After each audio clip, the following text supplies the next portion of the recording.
So I graduated with an MBA from INSEAD France in July 2009, which was the last great recession. So having made a gigantic investment into the program, I needed to secure a job fast. But there were many challenges. Number one, recession. Hello. Number two, I had absolutely no professional network in Europe because I had previously lived in South America and India.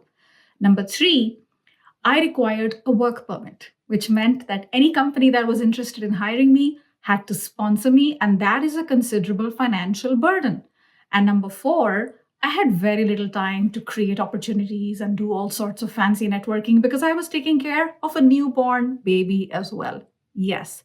So, in spite of all these insurmountable challenges, I secured 5 job offers with some of the best companies here in Europe. And that is a pretty incredible thing that I still can't believe today. So in this video, I'm going to share 5 strategies that helped me to stand out from the competition. And I can tell you, if I could do it then, you can do it now. Coming right up.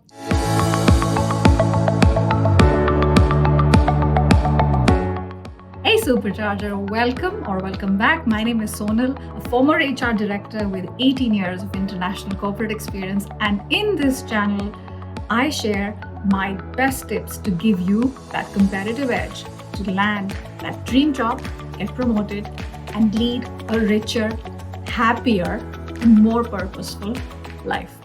If that is what you're after, make sure you subscribe and hit that bell icon. And now let's get started. My first tip is do not follow the herd. Instead, stick to the devil you know. During an MBA program, for example, it's very common practice to get into consulting and finance and those sort of jobs. So, which means during a recession or during economic difficulty, there's many more applicants for very few diminishing jobs. So instead, what you do is when everyone zigs, you zag. What does that mean? Look at jobs out there which are not in vogue, but you are more suited for those. And that is what I did. I stuck with the devil I know, which is human resources. And there was not a lot of competition for these sort of jobs out there. And that definitely helped me to stand out. The second is think like a chief marketing officer. I treated my entire job search application process like a CMO approaches a marketing campaign. What is the value I bring? What is my messaging? What is my USP? What does all of this mean to the hiring organization? I even went ahead and created a brochure of all my achievements and how they were relevant to the hiring manager. And I even had a tagline on my CV in the CV book. Yes, I did. All of this is what is called differentiation. And in any economic climate, particularly during a challenging one, differentiating yourself from everyone else is even more crucial now than ever before. So if you've taken any marketing courses in school, college, or any time, this is the time to apply all of those learnings. A quick pause. I'd love to know, have you ever received more than one job offer at the same time? What is it that helped you to stand out, do you think? Please put it in the comments. I'd love to know. The third is double down on your strengths. We all have weaknesses and development areas. Forget about that. Instead, focus on what you're strong at and bring that to the table.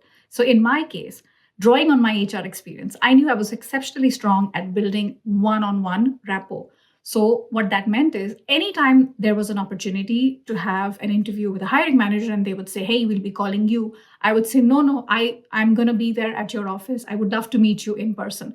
And I would travel to the office at my own expense.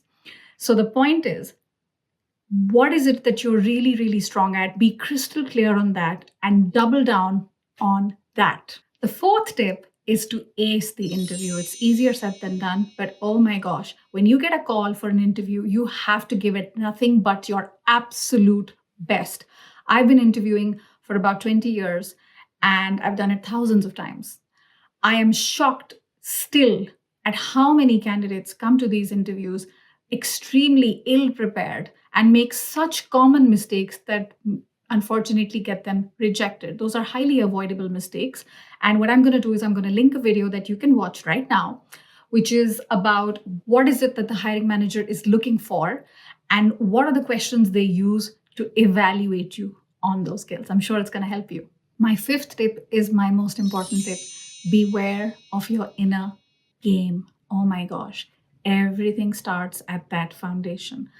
What is your mindset telling you? Is it a mindset of abundance and growth where somebody else gets a fantastic job that you wanted and you're like, oof, I'm a little jealous, there's a little bit of envy. Instead, you're like, hey, I'm happy for you, because if you've got a job, that means that, things are looking up and I can also get a job, right?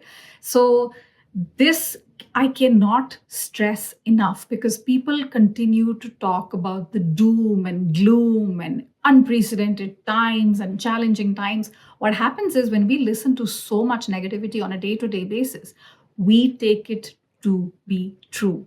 And when we take it to be true, we just stop trying. We stop showing up. That's really, really sad. Please don't do that.